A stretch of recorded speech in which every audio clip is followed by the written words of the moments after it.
José Manuel Chozas Alonso ya está presente. Entonces me pide el doctor Jorge Víquez que si es tan amable de poder iniciar con su participación para efecto de que pues no tengamos problemas de comunicación.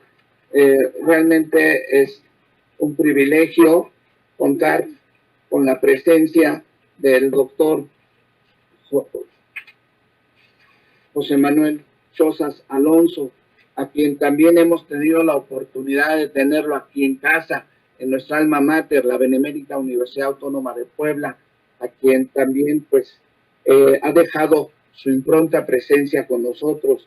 El doctor José Manuel Chozas Alonso es profesor titular de Derecho Procesal de la Universidad Complutense de Madrid, acreditado a catedrático, vicedecano de ordenación académica de la Facultad de Derecho de la Universidad Complutense. Es realmente una celebridad. Él es experto en Derecho Procesal Penal y bueno, tiene una productividad muy importante que se le ha publicado en libros sobre Derecho Procesal Penal por la prestigiada casa editorial Dickinson, así como tiene artículos y capítulos. Y sobre todo, siempre he reconocido y reconoceré su extraordinaria calidad humana y su excelencia como académico. Por favor, doctor José Manuel Chozas Alonso, hoy nos va a tratar el tema criterios de oportunidad en el contexto del sistema penal acusatorio. Sea usted bienvenido, como siempre, y con el gusto, pues, de expresarle un fraternal saludo. Por favor, doctor José Manuel Chozas Alonso. Muchas gracias, mi querido Rafael. En primer lugar, quisiera preguntar si se me escucha y se me recibe bien en la cámara. Bastante bien, doctor. Bastante bien, doctor. Me alegro, me alegro. Bueno, buenos días allá. Buenas tardes a aquellos que estén en Europa. He estado mirando antes el chat en la lista y no sé si hay algún europeo más unido. Bueno, aquí ya son las 5 de la tarde. Allí es un poquito más pronto. Bien, en primer lugar, como no puede ser de otra manera, tengo que agradecer a la Benemérita Universidad Autónoma de Puebla, encarnada en esta ocasión por el doctor Rafael Sánchez Vázquez, gran profesor, académico, investigador mexicano, reconocido en todo el ámbito iberoamericano. Y también quiero dar las gracias al director de la Facultad de Derecho y Ciencias Sociales, don Luis Ochoa Bilbao, al que he tenido ocasión de ver y de escuchar en el comienzo de esta sesión.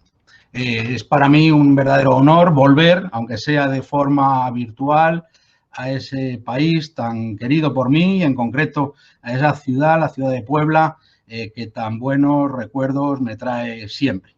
Un abrazo fraterno desde Madrid y un gusto y un placer el volver a estar entre tantos amigos. No puedo, porque el tiempo es muy escaso, reiterar mi gratitud y mi honor por estar en un coloquio como este, que me da la oportunidad de volver a estar, aunque sea en la distancia, con otros grandes amigos que he tenido la oportunidad de reconocer en el elenco de este importante coloquio del programa Universidades de Perú, de Colombia, también de la misma Universidad de Puebla, de otras universidades hermanas de México, como San Luis Potosí, etcétera, etcétera. A todos no los puedo nombrar, a todos, cada uno que se sienta concernido, un fuerte abrazo porque estoy muy contento, muy satisfecho de volver a reencontrarme, aunque sea en estas condiciones que el maldito coronavirus pues ha propiciado. Desgraciadamente, y vaya desde aquí mi homenaje más sincero a todos los fallecidos y a las víctimas, tanto de México como en España, más de 100.000 fallecidos en México, más de 46.000 muertos oficiales en España. Es una barbaridad, es un drama social, es un drama sanitario, es un drama económico y también puede ser, ojalá, que logremos impedirlo, ojalá que no se convierta también en drama para nuestras respectivas administraciones de justicia. Bien, aunque sea de una forma anticipada, yo tenía prevista mi intervención para un ratito más tarde, pero bueno, estaba aquí preparado, al pie del cañón, como solemos decir, y me toca hablar, me han encomendado a hablar de un tema muy amplio, muy sugerente, que aborda muchas aristas, muchos temas discutidos y discutibles, y me voy a limitar, lógicamente, porque estamos dirigiéndonos a un auditorio variopinto, fundamentalmente mexicano, pero también de otros países del ámbito iberoamericano y también de España. Y voy a intentar ser lo más genérico posible en mi exposición, porque los problemas que se plantean son ciertamente comunes a todos nuestros ordenamientos. Me han pedido que hable de los criterios de oportunidad en nuestro sistema penal acusatorio. Nuestro sistema penal acusatorio. Ahí es nada, es un tema muy bien elegido, es un tema que puede dar lugar al diálogo. Por el formato de este coloquio, no sé si va a haber lugar luego a intervenciones, a preguntas, pero desde luego estoy convencido de que hay tantas posturas, tantas opiniones como asistentes a este coloquio. Haremos una faena de identificar los problemas comunes, por qué se han producido estos problemas, por qué se ofrecen estas soluciones en nuestros distintos países y al final me gustaría acabar con una reflexión acerca de si esos criterios de oportunidad que están avanzando de una forma muy elocuente en nuestros respectivos ordenamientos constitucionales nos llevan por el buen camino o quizás debiéramos repensar, reflexionar, abrir un debate sereno en la sociedad y en la comunidad científica acerca de si este es el camino más correcto el que estamos emprendiendo. Bien, en primer lugar a mí me gustaría resaltar, poner el espejo frente a la realidad y resaltar dos hechos que me parecen incontrovertibles y que son comunes a todos nuestros países, a todos nuestros ordenamientos jurídicos. No sé, al menos eso es lo que yo pienso. El primer dato es el siguiente. Al menos en España, el Código Penal, que es ese librito donde están insertados todos los delitos, esas conductas típicas que el legislador considera no deseables y que por contravenir la paz social, por ir en contra de los intereses de la generalidad de los ciudadanos que vivimos, que residimos en España, pues merecen un castigo en este ámbito, en el ámbito criminal. Pues bien, ese librito, ese código penal que existe en nuestros países, cada año tiene más páginas. Cada año se incorporan nuevos delitos y nuevas penas. La sociedad se va sofisticando, aparecen nuevos tipos delictivos, nueva delincuencia, la delincuencia cibernética, la delincuencia telemática, delitos que no existían, desde luego, en la época del Marqués de Beccaria. Es decir, cada año, si podemos hacer la comprobación en nuestras librerías y tenemos varias ediciones de nuestros códigos penales, veremos que la edición del año 2020 es una edición mucho más voluminosa que la edición del Código Penal de cualquiera de nuestros países en el año, por poner un ejemplo, 1985. ¿Y esto por qué es? ¿A qué se debe? este incremento del volumen de los delitos, e incluso tipificación de nuevas conductas y la imposición de penas muchas veces más severas que las que se habían impuesto en épocas anteriores. Bien, pues esto se debe, a mi juicio, primero por lo que acabo de comentar, porque hay más formas delictivas, la sociedad va por delante del legislador casi siempre, el legislador termina por incorporar al Código Penal esas conductas que se consideran desviadas y que deben ser reconducidas a través de la imposición de una sanción, de una pena en el ámbito criminal. Y además, bueno, pues ya sea por pérdida de valores, ya sea por un cambio de cultura, bien, cada uno puede poner las etiquetas que quiera. La realidad es que ahora hay más delincuentes que hace 50 años. Más victimarios, como se dice ahora. A mí no me gusta mucho esa palabra de victimario, estoy más cómodo con la palabra delincuente, es decir, el que delinque, el que comete una acción o una omisión típica penalizada en el Código Penal. Pues bien, lo cierto es que por un lado tenemos más tipos delictivos, se incrementan las penas, nuestros políticos, nuestros representantes políticos en los telediarios, en los noticiarios, vienen a decir esta conducta no va a quedar impune, se va a legislar, hay que perseguir al delincuente, esto no va a quedar así, el Estado caerá con el peso de la ley sobre el delincuente. Bien, bla, bla, bla, etcétera, etcétera, etcétera. Lo de siempre y más. Pero por otro lado nos damos cuenta de que y en época de crisis económica como esta, pues todavía más acuciado, cada vez hay mayor carencia de medios materiales y de medios personales en el ámbito de la administración de justicia. Parece que el legislador quiere mejorar otros ámbitos de la administración, llámese educación, llámese sanidad, pero eso de la administración de justicia, bueno, pues queda siempre un poquito más relegado en el capítulo presupuestario correspondiente que otros poderes o otros servicios públicos. Bien, hay un incremento de la delincuencia, un incremento de la tipificación de los hechos delictivos, pero cada vez, eso es lo que nos dicen las estadísticas en todos nuestros países, cada vez hay menos medios personales y materiales. Bien, si tenemos en cuenta esos dos datos, fácilmente podemos llegar a la conclusión de que este afán de todos los legisladores de nuestro entorno en los últimos 15 o 20 años ha ido en una única dirección. El afán del legislador ha sido en relación con el proceso penal, con ese proceso que ahora llamamos todos pomposamente proceso acusatorio adversarial o simplemente acusatorio. No lo olvidemos, que un proceso sea acusatorio significa simple y llanamente que el juez que va a dictar sentencia no es el que ha ejercitado la acción penal. Es decir, quien ejercita la acción penal tiene que ser un sujeto diferente del que está encargado de juzgar. Ya sea quien ejercite la acción penal una persona física o sea una institución como es el Ministerio Público. En definitiva, que quien acusa no debe juzgar.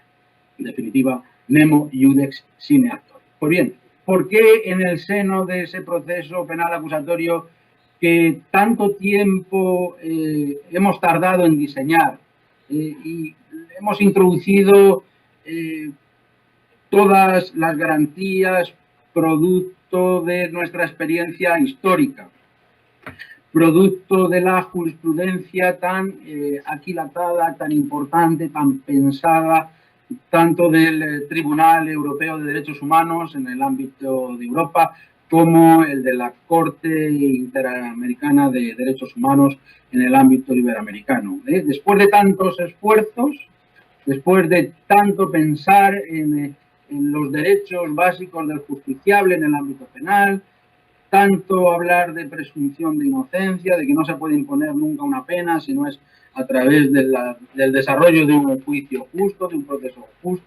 proceso debido, y tras desvirtuar la presunción de inocencia a través de un mínimo de prueba de cargo. Después de todo eso, después de 2000 años de civilización, nos estamos dando cuenta que el legislador ve como solución para atajar el aumento de la delincuencia, sin disponer, sin ofrecer más medios personales y materiales, ve que el bálsamo de Fierabras, si me permiten la expresión cervantina, el Quijote, el bálsamo de Fierabras, lo que todo lo va a arreglar es la implementación, el desarrollo, la fortaleza del llamado principio de oportunidad dentro del proceso penal. Y eso lo va a solucionar. Eso lo va a solucionar.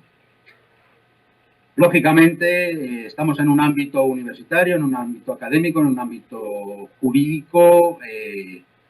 Doy por supuesto que todos sabemos de dónde proviene originariamente la introducción del principio de oportunidad en el proceso penal. Esto viene de nuestros vecinos del norte, de nuestros vecinos del norte, de los USA, ¿no? Del mundo anglosajón y en concreto del ámbito estadounidense. Bien, ellos tienen un proceso penal engañoso. Uno es el proceso penal que nos enseñan en las películas, en los telefilmes, en las series de Netflix y de HBO, donde hay un jurado, donde hay un fiscal, donde hay público, donde se desarrolla un proceso con todas las garantías. Ese es el juicio de mentira, el de las películas. Ese solo se desarrolla en un 3% de los casos porque cuesta mucho dinero. Y luego está la serie B, los procesos que consisten en, y estamos hablando del 97% de los procesos jurisdiccionales penales en estos países, en este país en concreto, que está al norte, donde no hay juicio, donde no hay vista, donde no hay juicio oral. Precisamente de lo que se trata es de evitar el juicio. De lo que se trata es de evitar el juicio, de llegar a un acuerdo, a una negociación. Que el fiscal, que tiene la sartén por el mango, si me permiten la expresión, presiona a la defensa, al abogado defensor, para que el acusado se manifieste culpable. ¿Por qué se va a declarar culpable el investigado? Pues porque va a obtener un beneficio. El fiscal ofrece una rebaja en la calificación o incluso en la petición de pena a cambio de que no haya juicio, de que no se celebren pruebas, de que no haya una sentencia tras un debate contradictorio, que todo se le dé hecho al juez. Bien, pues ese es el sistema que amorosamente estamos acogiendo todos en Europa y en Iberoamérica. Y además lo estamos acogiendo con entusiasmo. Nos dicen, y nos lo hemos llegado a creer, que ese es el mejor sistema posible de administrar justicia.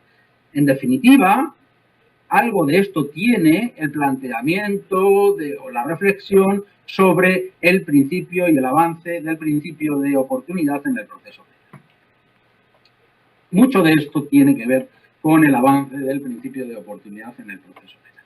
Que nos están diciendo que es la panacea, que nos están diciendo que es la mejor forma de administrar justicia, la forma más humanizada, cuando deberíamos reflexionar abiertamente acerca de si esto es verdad. Si la oportunidad como principio, que por cierto no se encuentra plasmado en muchas de nuestras constituciones, al menos en la Constitución española no aparece en ningún sitio el principio de oportunidad, cuando sí que aparece y sí que es uno de los pilares básicos de la administración de justicia desde hace muchas centurias, el famoso principio de legalidad penal, en su doble vertiente, en su vertiente penal sustantiva. No puede haber ninguna sanción sin que previamente exista el delito y está tipificada la pena, pero también en su vertiente procesal.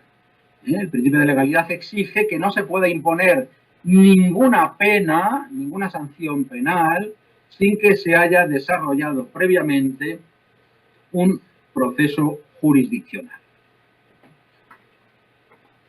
Bien, cuando hablamos de criterios de oportunidad en nuestros países, ¿a qué fenómenos, a qué elementos, a qué instrumentos o mecanismos nos estamos refiriendo? Pues bien, habría que ver en concreto cada uno de nuestros ordenamientos. Yo el que mejor conozco, lógicamente, es el español, pero me parece que con carácter general, de una forma u otra, todos nuestros ordenamientos, o al menos los de nuestro entorno sociocultural, establecen los siguientes mecanismos. En primer lugar, podemos hablar de los llamados genuinos mecanismos o criterios de oportunidad.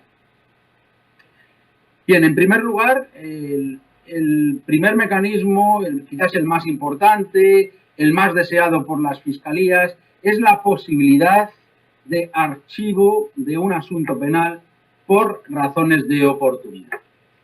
Es decir, ya saben que el principio de legalidad penal exige que siempre que se cometa un delito, inmediatamente y de forma necesaria, de forma obligatoria, debiera desencadenarse la acción de la justicia. Sin embargo, en muchos de nuestros ordenamientos se prevé, de alguna manera, el archivo de una causa o de algunas causas por razones de oportunidad. Es decir, va a ser el fiscal el que de una forma discrecional, se supone que no arbitraria, al menos de forma discrecional, debe ponderar si merece la pena que ese proceso penal siga adelante con todas las consecuencias o si atendiendo, por el contrario, a algunas circunstancias referidas a la mayor o menor gravedad del hecho delictivo, si se trata de delitos leves o de faltas, o se trata de un primer delincuente atendiendo a circunstancias subjetivas. Es decir, va a ser el fiscal el que tenga la posibilidad de archivar, de dejar sin efecto un proceso, de que éste termine sin la imposición de una pena de forma anticipada.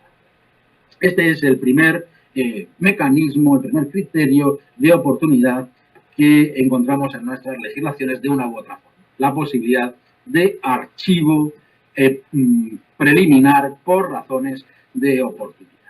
Bien, en segundo lugar, también encontramos ejemplos de suspensión de procesos procesos penales por razones de oportunidad y condicionada esa suspensión a que el inculpado adopte una determinada conducta o se abstenga de realizar una determinada conducta o resarza económicamente a la víctima.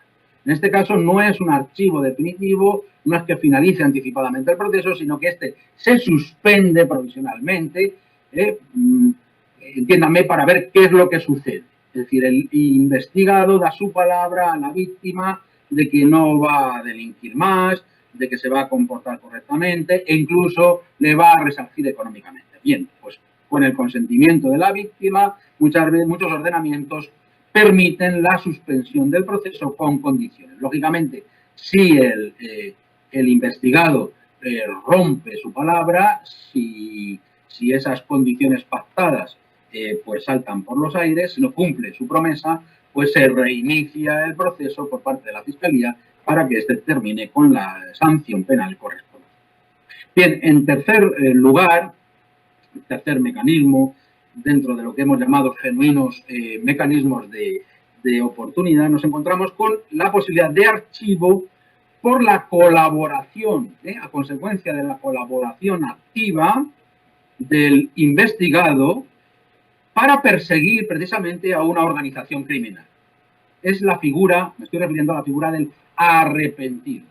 Es decir, si el investigado se arrepiente, que forma parte del engranaje, normalmente no de la cúpula, pero sí de estadios inferiores, pertenece a una banda criminal organizada y colabora, declara en contra, facilita la investigación declara en contra de sus jefes, facilita la investigación por parte de la policía y de la fiscalía. Es decir, si se muestra realmente arrepentido, pues está previsto en muchos ordenamientos que se pueda producir incluso como premio el archivo completo de ese proceso penal que se había iniciado contra la figura del arrepentido, siempre que persista esa colaboración y se den una serie de circunstancias.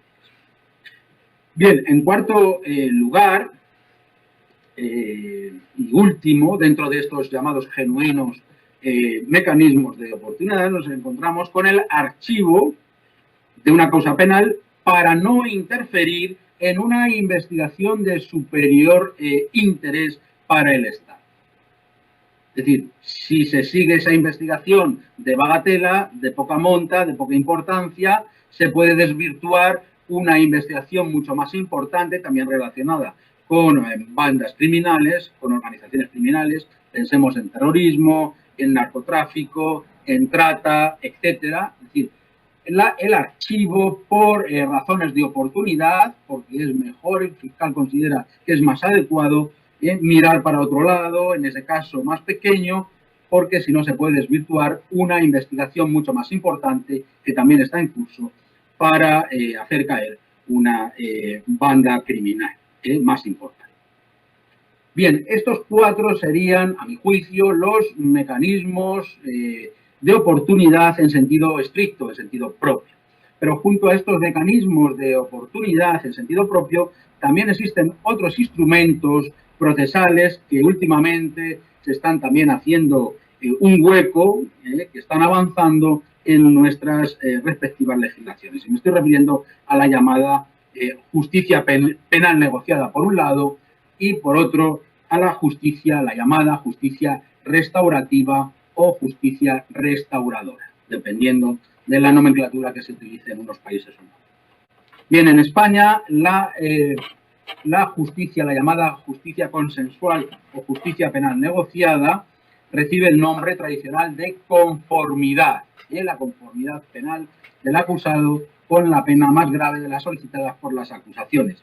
Es el famoso plea bargaining norteamericano, el famoso patteggiamento italiano y que recibe otras denominaciones en otros países. Bien, en definitiva, ¿en qué consiste la conformidad? Que también es otra muestra del principio, otra manifestación implícita del principio de oportunidad, es decir, de la finalización anticipada del proceso sin que se celebre el juicio oral, y sin una sentencia que valore una prueba practicada en el juicio oral. Por la conformidad es una modalidad que consiste en que el fiscal, que es la de las películas a las que hacíamos antes referencia, el bargaining norteamericano, es decir, el fiscal rebaja, tiene unos hechos que los puede calificar de varias formas, negocia con la defensa y llega al acuerdo de que va a rebajar el tono, de que va a rebajar la calificación en beneficio del reo, va a hacer una petición de pena más leve, siempre y cuando no haya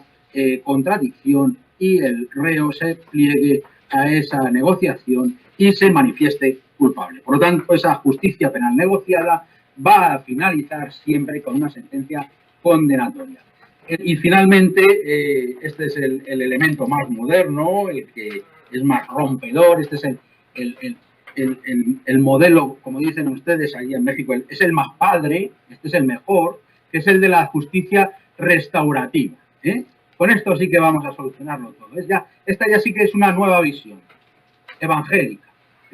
Esto ya no es que el Estado de oficio a través de un tercero muy bien formado, imparcial, independiente, inamovible y solo sometido al imperio de la ley, que es el juez, imparta justicia entre dos sujetos que tienen un conflicto y que se muestran sus argumentos y practican y piden la práctica de la prueba correspondiente. No, es una forma arcaica de administrar justicia, es una forma inquisitiva de administrar justicia, eso no vale. Ahora lo que vale es que la víctima y su victimario lleguen a un acuerdo.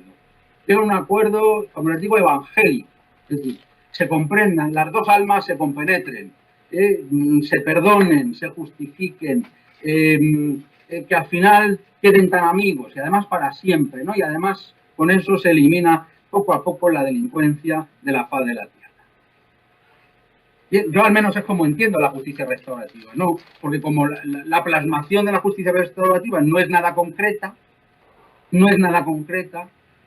a mí me gusta la seguridad jurídica, pues yo me hago esta idea idílica, ¿no?, de la justicia restaurativa, a la que muchos se niegan a denominar mediación. Dicen que es algo mucho más grande, y mucho más extenso y más complejo que la mediación. Pero en la práctica yo me encuentro con que los mecanismos de justicia restaurativa son básicamente mecanismos de mediación. Es decir, se sustituye la figura del juez por el mediador o por el facilitador. El facilitador en el sentido de que de unir esas dos posiciones para que al final lleguen a un acuerdo y no se tenga que celebrar el proceso jurídico. Bien. Querido Rafael, te veo muy inquieto. Yo creo que no me he pasado todavía con el tiempo. Como te estoy viendo, basta con un gesto de cabeza o de las manos para que yo ya vaya terminando. Pero creo que todavía voy bien de tiempo. Bien. Llegados a este punto, una vez que hemos visto que efectivamente cada vez hay más delitos, cada vez hay penas más severas, pero cada vez hay menos medios, más y ahora en época de pandemia, luego se verá a lo largo del coloquio, se están implementando nuevos sistemas de telejuicios, de videoconferencia, en definitiva, se obstaculizan estos genuinos instrumentos de la oportunidad, mayores poderes del juez, la posibilidad de que el proceso finalice anticipadamente si conviene, la justicia negociada o la justicia mediada, definitiva, llegamos a la conclusión de lo que se trata, en el fondo, es de huir del proceso. Es de huir. Si nos damos cuenta, todos estos mecanismos tratan de eludir el proceso jurisdiccional. Ese proceso jurisdiccional acusatorio, ese proceso jurisdiccional que nos ha costado más de 2000 años implementar, ese proceso con todas las garantías, ese juicio justo, ese juicio debido. Pues no, ahora se nos dice pues claro, los partidarios de todas estas medidas de oportunidad tampoco nos dan muchas explicaciones, no nos ofrecen demasiadas explicaciones. Solo nos dicen que tenemos que ser utilitaristas, que tenemos que ser realistas, que la administración de justicia no puede abarcarlo todo, que los medios son insuficientes y por lo tanto, pues tenemos que evitar el juicio. Y volvemos a la pregunta que nos hacíamos antes. ¿Para qué tanta jurisprudencia sobre la presunción de inocencia? En cuenta de que vivimos en una sociedad jurídicamente, por no hablar de la política, no hablar de la sociología, no hablar de la sanidad, no hablar de la economía, pero jurídicamente esquizofrénica, no se dan cuenta de que cada vez en los procesos civiles el legislador le está otorgando más poderes al juez, sobre todo en materia probatoria, en los procesos civiles, donde están disputándose normalmente el patrimonio, dos sujetos, dos o más sujetos. En el proceso civil se le otorgan cada vez más poderes al juez penal y en el proceso penal cada vez se desapodera más al juez. Bien, yo creo que llegados a este punto tenemos, y para ir finalizando, tenemos que ir introduciendo alguna serie de reflexiones, me parece a mí. Ya que no hay un debate, los políticos no crean un debate, en la sociedad no les interesa crear un debate, que todos sepamos a dónde vamos, a qué nos conduce este nuevo sistema penal, al menos los que nos dedicamos al derecho, me parece que legítimamente podemos plantearnos algunas preguntas. ¿Y qué reflexiones podemos hacer?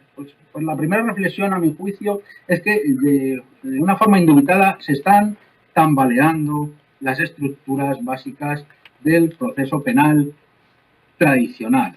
No me estoy refiriendo al inquisitivo, que está muy bien que se tambalearan sus estructuras, no, me estoy refiriendo al nuevo, al moderno proceso penal acusatorio. El de México, el del 2008 en adelante. ¿Y dónde queda el principio de legalidad? En sus dos vertientes, penal y procesal. ¿No habíamos quedado que había sido un logro grandísimo, igualitario a lo largo de la historia, que igualaba a pobres y a ricos, a todos los estratos de la sociedad, si quien delinque paga por ese delito, se llame como se llame? ¿No habíamos llegado a la conclusión de que eso era un gran avance de nuestra civilización occidental? Se llame como se llame el delincuente, debe ser sentado en el banquillo. Como introduzcamos medidas negociadas, ya sabemos ¿quién nunca se va a sentar en el banquillo? El poderoso. El poderoso va a eludir siempre el banquillo. Siempre, por criterios de oportunidad. También se vulnera el principio de oficialidad. El principio de legalidad es un principio que está por encima del principio de oficialidad. El principio de oficialidad es el principio que ha regido siempre en el proceso penal, a diferencia del principio dispositivo. Ya no se busca la verdad material, ya no importa la verdad. Yo creo que, dejando aparte razones religiosas, cada uno puede... El cristianismo siempre ha buscado la verdad desde un punto de vista teleológico, pero desde un punto de vista no religioso, desde la ética básica, premisas de ética básica, la verdad material debe ser siempre una aspiración del ser humano. La verdad como equivalente a lo que ha sucedido históricamente en un momento determinado. No podemos renunciar a aspirar que el centro del proceso penal debe ser la aplicación del derecho a la verdad material, no a una verdad ficticia, una verdad muchas veces inventada, consensuada, amañada, para que encaje dentro de la ley. También creo que no debemos renunciar a un juicio justo, a la idea de un juicio justo. Y el juicio justo es el juicio oral. Allí presentes, delante del tribunal sentenciador, el fiscal con las partes, exponiendo sus razones, practicando la prueba. ¿Para qué tanta jurisprudencia sobre la desvirtuación de la presunción de inocencia si de lo que se trata sistemáticamente es de que no se celebren juicios? ¿Para qué el concepto de proceso debido, de proceso justo? Y ya finalizo, voy finalizando. La conculcación del principio de igualdad. Ustedes en México y en muchos otros países, en España el Estado de Autonomía, pero allí son un Estado federal. ¿Ustedes de verdad, con la mano en el corazón, creen que la Fiscalía de Puebla va a actuar igual que la Fiscalía de Chiapas o igual que la Fiscalía de Sinaloa a la hora de aplicar el principio de oportunidad? ¿Lo va a aplicar los fiscales en México? ¿Van a aplicar de igual manera, al unísono, la ley federal en todos los estados? ¿De la misma manera? ¿Van a ser igual de benévolos en un sitio que en otro? ¿Van a ser igual de comprensivos con el delincuente en un sitio que en otro? ¿O se van a producir desigualdades? Por lo tanto, me parece a mí que se conculca seriamente el principio de igualdad. Y lo que es más grave, la realidad nos ha demostrado que este sistema de justicia consensuada provoca el efecto de que no en muchos casos, pero un porcentaje que puede rondar entre el 5 y el 10% de los casos, inocentes se conforman con la pena solicitada por el fiscal para evitar una sanción más grave en el hipotético supuesto de que se desarrollara el proceso. Más vale que te conformes siendo inocente, ojo, estoy hablando de inocentes entre comillas. Quien está sentado en un banquillo normalmente no es evangélicamente inocente, no ha hecho nada, era una persona sin tacha. No, normalmente suelen estar relacionados, desgraciadamente, con el delito, pero a lo mejor en ese caso no habían cometido ese delito o habían cometido una acción que no estaba tipificada como delito. Pues bien, para evitar males mayores, el abogado le recomienda al reo que se muestre conforme porque esa sanción no le va a suponer el ingreso en prisión o le va a suponer una pena inferior de aquella a la que se expone si se desarrolla el proceso con todas las garantías y con la celebración de la prueba. En definitiva, los precursores de esta justicia negociada, de esta justicia regida por principios de oportunidad, para ellos lo más importante es la utilidad, el utilitarismo, el proceso ágil, el proceso justo. Para algunos no. Miren, yo me niego a reconocer que el proceso penal sea un mal. Ya termino, un minuto, de verdad, Rafael. Me niego a reconocer al proceso penal acusatorio como un mal. Al contrario, debemos preservar ese proceso penal, que no siga avanzando a pasos agigantados el criterio de la oportunidad, que está muy bien para algunos asuntos de verdad de escasa cuantía, verdaderos delitos leves o faltas, para la verdadera delincuencia de bagatela, para quizás reñir al delincuente primigenio. Está muy bien que haya mecanismos dulcificadores de la legalidad, pero desde luego Que no suceda como está previsto en España, pues está previsto en el anteproyecto de ley de enjuiciamiento criminal que se aplique la justicia penal negociada a todos los delitos sin límite penológico. Afortunadamente en España va a ser más difícil, no sabemos en qué va a terminar esta proyectada reforma, primero porque seguimos con la figura del juez de instrucción, afortunadamente, y también las acusadores particulares y la figura de la acusación popular van a limitar la actuación del Ministerio Público. Pido ya de antemano disculpas por haberme cedido, si es que me he cedido en el uso de mi palabra. Reitero las gracias a la organización encarnada en Rafael Sánchez Vázquez y mando un efusivo saludo a todos los televidentes y escuchantes que han tenido la paciencia de soportarme y quedo a su disposición por si en algún momento se abre el debate. Muchísimas gracias, muy agradecido.